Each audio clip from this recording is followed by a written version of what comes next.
Olá, seja bem-vindo de volta às nossas aulas de grego intermediário aqui da Escola Charles Spurgeon Online. Eu sou o professor Felipe Prestes, nós estamos na nossa 12ª aula deste módulo tratando sobre o artigo, especificamente sobre esse assunto que tem muito a se falar. Nas últimas aulas estamos tratando, assim como nessa, muitas ilustrações e é importante que você veja essas ilustrações dentro dos seus contextos, especificamente falando aqui do artigo anafórico. Por quê? Porque o artigo anafórico, sempre temos dito, que ele traz de volta algo que já foi falado antes.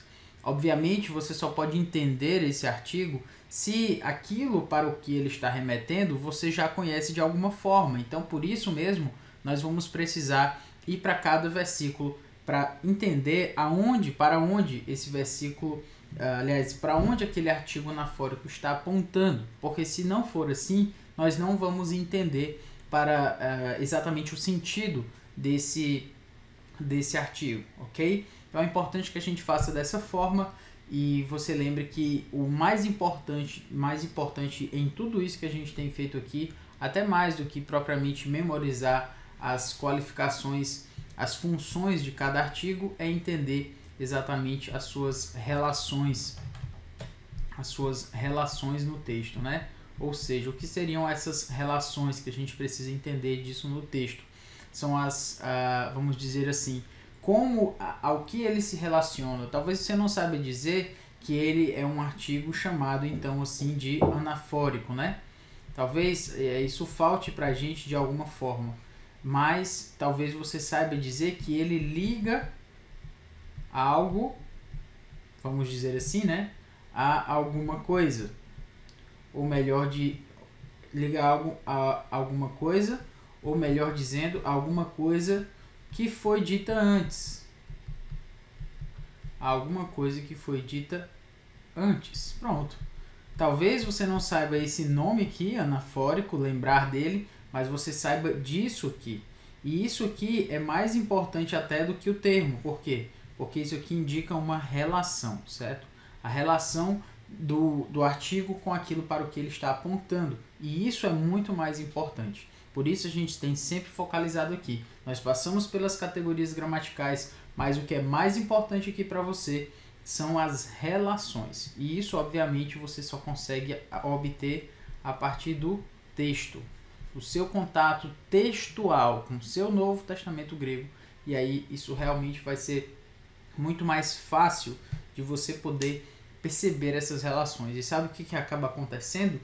Acaba acontecendo que, por você acabar se acostumando a ver essas relações, as categorias como o anafórico e tudo isso acabam se tornando meio que usuais para você. Você se acostuma a elas, se acostuma a essas relações e acostuma-se também a chamá-las pelo nome, né? A dizer como é o nome dela, gramaticalmente falando e tal e tudo.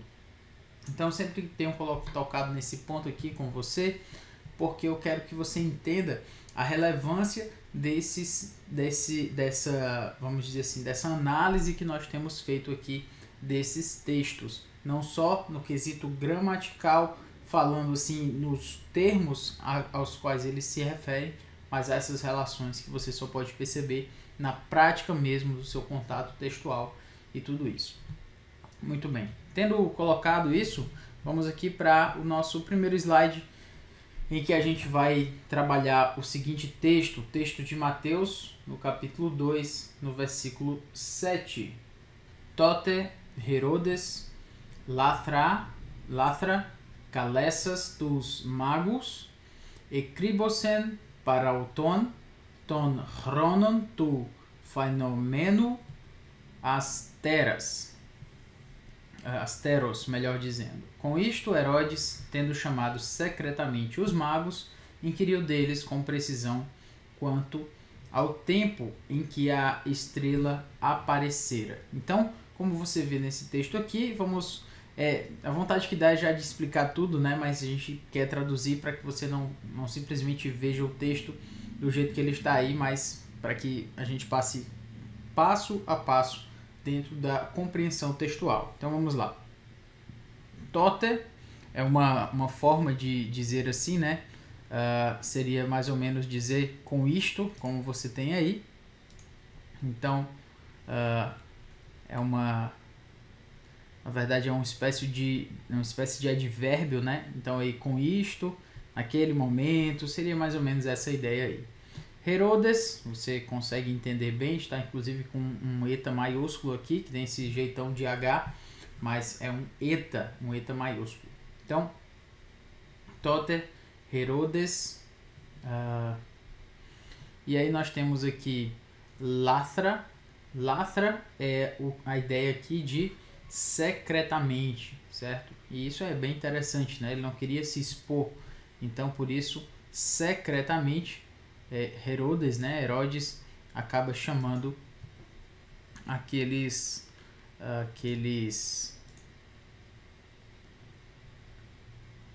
magos, né? Enfim.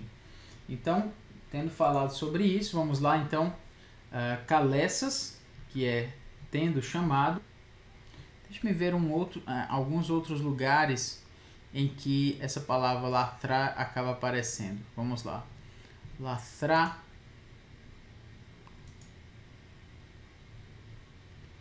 No Novo Testamento, somente 4 vezes. Aqui em Mateus 2, versículo 7. Mateus 1, 19. Mas José, seu esposo, sendo justo e não a querendo infamar, resolveu deixá-la secretamente. Interessante essa outra parte aqui em que é falado, né? José não queria infamar sua esposa, então secretamente Lathra acaba fazendo isso. Vamos ver aqui João 11.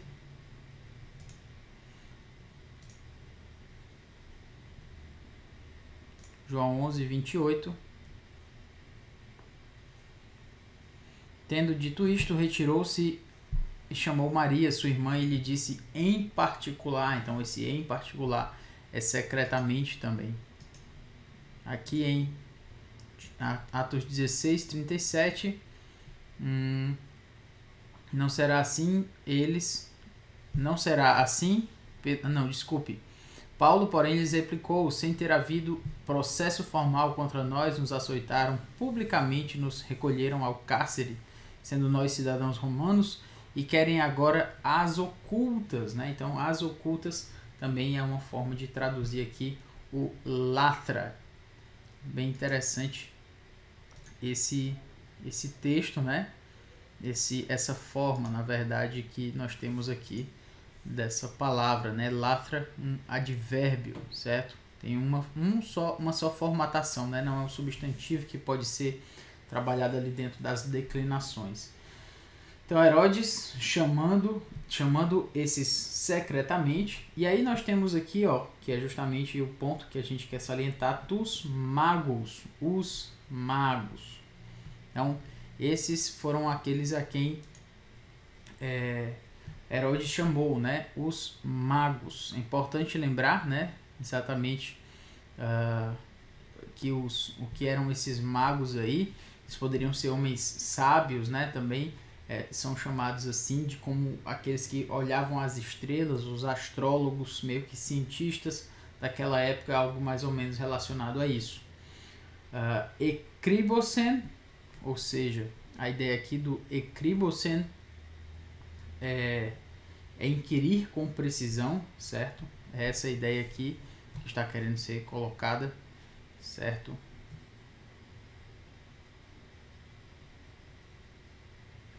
Então ele inquiriu deles com precisão. Par auton, que é justamente deles. Então ele inquiriu com precisão deles, esse ekribosen, tudo isso aqui é esse inquirir com precisão. Vamos ver aqui algum outro texto em que ekribosen aparece. O verbo, né? Somente aqui em 2:7 e em 2:16.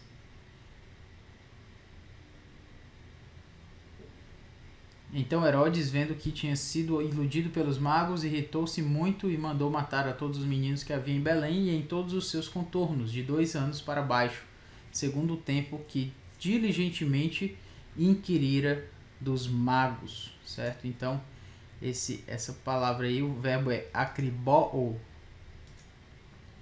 e ele aparece somente 2 vezes no Novo Testamento.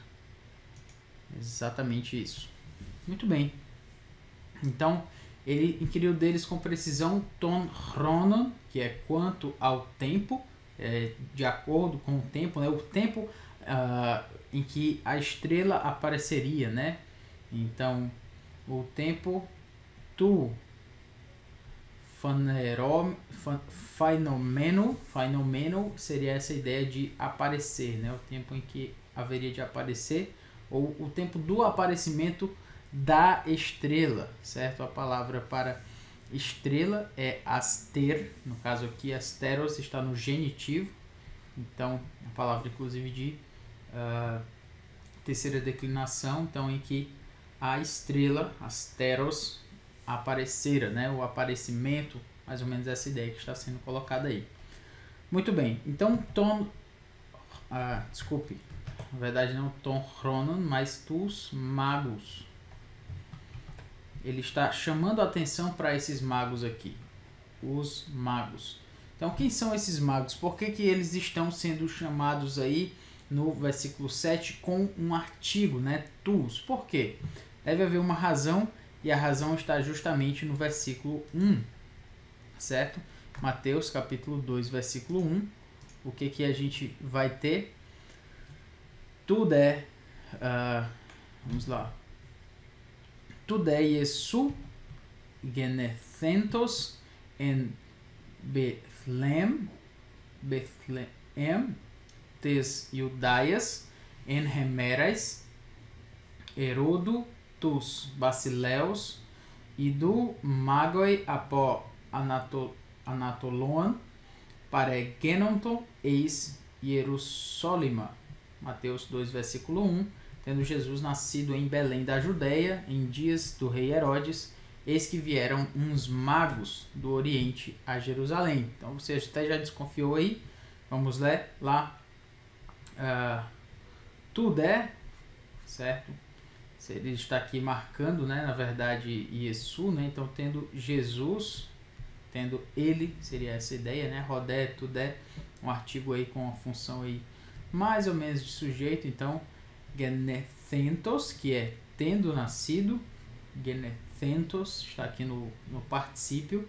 Então, tendo Jesus nascido em Bethlehem, que é em Belém, tes Judaias, que é Belém da Judeia, em Hemerais, em dias, Herodo, que é do Herodes, do Basileus, que é do rei Herodes, e do, que é a ideia do eis que, né? Eis que, e olha aqui, magoi, os magos, no caso que foi traduzido com uns magos, apó Anatolon, que é do Oriente, paregenonto, que é a ideia de vieram, eis Jerusalema, a Jerusalém. Então esses magos aí, eles vieram a Jerusalém, certo? Então o que a gente quer chamar a atenção aqui de você para o quê? Exatamente para o fato de que esses magos aí aqui, ó, vou chamar a atenção deles aqui com esses magos, uns magos, que assim foi traduzido, né, como uns magos. Lá na frente, no versículo 7, são chamados na verdade são chamados de, eles são chamados de tus, melhorando aqui, tus magos, certo? Eles são chamados dessa forma, ou seja, são chamados com um artigo, mas esse artigo aqui, tus, ele na verdade está sendo uma referência. Lembra que ele é como se houvesse uma seta, né, dentro do texto que fizesse isso aqui, apontasse para cá. Esse tus magos está dizendo que esse magos aqui é são esses mesmos magos aqui, já que ele já foi falado antes. Agora a gente fala deles com um artigo, porque eles já foram anteriormente, vamos dizer assim, referendados, né? Já foram, a eles já foi remetida alguma coisa no texto. Então, sendo assim, o versículo 2:7, quando encontramos tus magos, nós estamos, na verdade, tendo um artigo anafórico, certo? Um artigo que se relaciona aqui à ideia do que foi remetido anteriormente, ok? Muito bem, vamos aqui para mais um texto. Esse texto aqui é um texto curto, mas nem por isso menos importante, né? Eu vou dizer algo sobre ele daqui a pouco. Vamos lá. En auto zoe en, kai he zoe en to fos, ton anthropon, certo? Então a vida estava nele e a vida era a luz dos homens. Vamos lá traduzir esse texto aqui. Zoe, vamos aqui marcar em amarelo. Zoe é a vida. A vida. En auto é nele, certo? O artigo, aliás, o pronome aqui de terceira pessoa, e en é estava. Então, a vida, zoe, en, estava, en auto, estava nele. Kai e re, zoe, a vida, en, era. Aí você vê, né, que aqui é o mesmo verbo, né, en e en. Só que um é estava e o outro é era. Certo? O outro é era. Por quê? Porque o verbo eimi, ele pode ser tanto o verbo ser como o verbo estar. Então, a vida era tofos, a luz, ton anthropon, a luz dos homens. Certo? Muito bem. O que eu quero chamar a atenção aqui? Eu nem vou para um texto anterior, nem vou marcar aqui um outro versículo para a gente ver. A gente vai olhar para o versículo 4 do capítulo 1 de João. Por quê? Porque aqui ele vai falar de a vida, certo? Ele vai falar aqui Redzoe. Então, quando ele fala Redzoe, a gente entende, ele está falando da vida, ele está utilizando um artigo. Mas por que ele está usando um artigo? Será que essa vida já foi remetida anteriormente, já foi falada dela anteriormente? E a resposta é sim, já foi falado dessa vida anteriormente. Aqui, exatamente aqui, ó. Zoe. Então, a vida, ele diz, Zoe en auto. A vida, Zoe en, estava en auto. A vida estava nele, certo? Mas aqui não precisa de um artigo porque ele está incluindo, vamos dizer assim, ele está inserindo o tópico, né? Inserindo a ideia que ele vai falar. A vida estava nele. Cai e aí ele vem a vida, re-zoe. Então esse re aqui, ele é como uma seta que aponta aqui, eu vou até colocar uma seta que vem assim, ele é uma seta que aponta aqui para o zoe que foi falado antes. Ele está falando da mesma vida, não tem diferença. Re-zoe. A vida estava nele. E a vida, fica claro que é a vida, está sendo trazido aí um artigo para apontar para essa vida que já foi falada, mesmo no mesmo versículo. Então a gente sempre fala, né, do contexto, você olha no contexto para saber aonde é que se encontra a referência, né, o referente desse artigo anafórico. E pode ser que ele esteja bem no seu contexto, bem imediato mesmo. Você nem precise ir para um versículo anterior, mas talvez até no mesmo versículo você encontre um artigo anafórico aí, beleza? Muito bem. Vamos para o último texto dessa aula. João capítulo 2, versículo 2. Ecclese de kai hoi Jesus, kai hoi maithetai, autu eiston magon, certo? Então vamos lá. Jesus também foi convidado com os discípulos para o casamento. Esse texto aqui de João capítulo 2, deixa-me abri-lo aqui. João 2, versículo 2.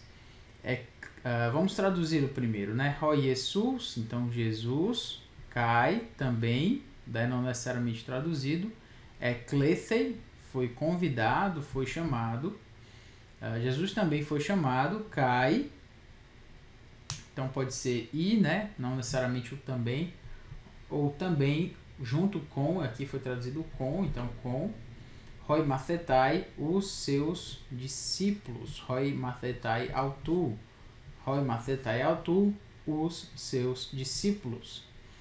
Eiston gamon, para o casamento. Então, fica claro aí que ele está utilizando o artigo, aqui ton gamon, para referir-se ao casamento, certo? Fica clara essa relação aí, né? Dessa tradução. Ton gamon, o casamento. Mas a questão é por que ele utilizou esse artigo aí, se a princípio não parece uma razão clara para ele estar colocando esse artigo. E aí vem a nossa pergunta, né, do anafórico: será que esse casamento não já foi referido anteriormente? Será que ele não falou já dele em um texto anterior? E a resposta é sim, exatamente no versículo 1. No versículo 1 de João 2 você vê o seguinte: Kai te remera te tritei magos egeneto en Cana tes Galilaias kai en meter tu Jesu ekei, certo? Eu falei magos gamos, desculpe. E aí vamos lá. Te remera, ou seja, 3 dias, que é exatamente te remera te tritei, seria essa ideia de 3 dias, né? 3 dias depois, gamos egeneto, houve um casamento, em Cana, tes Galilaias, da Galileia, remeter, a mãe, tu Jesu, de Jesus, ou achando-se ali, estava ali, ekei é que é ali, né? Então, achando-se ali a mãe de Jesus. Muito bem, o que a gente poderia falar mais desse texto, mas basicamente quero chamar a sua atenção para gamos, para um casamento. Então, houve, né, aconteceu um casamento naquele lugar. A esse casamento, Jesus então se refere, certo? E coloca ele em consideração, em voga ali, para que no versículo 2 ele chame, né, fale desse casamento de uma forma a partir do artigo, certo? A partir do artigo, como a gente já notou. Sendo esse, então, o artigo, ton, melhor colocando aqui, ton gamon, exatamente esse tono aqui, ele é uma referência a esse gamos aqui, sendo então um artigo anafórico, referindo-se àquilo que foi dito anteriormente, trazendo aquilo que foi dito anteriormente, ok? Então é isso, espero que você tenha gostado, até a próxima aula, se Deus quiser.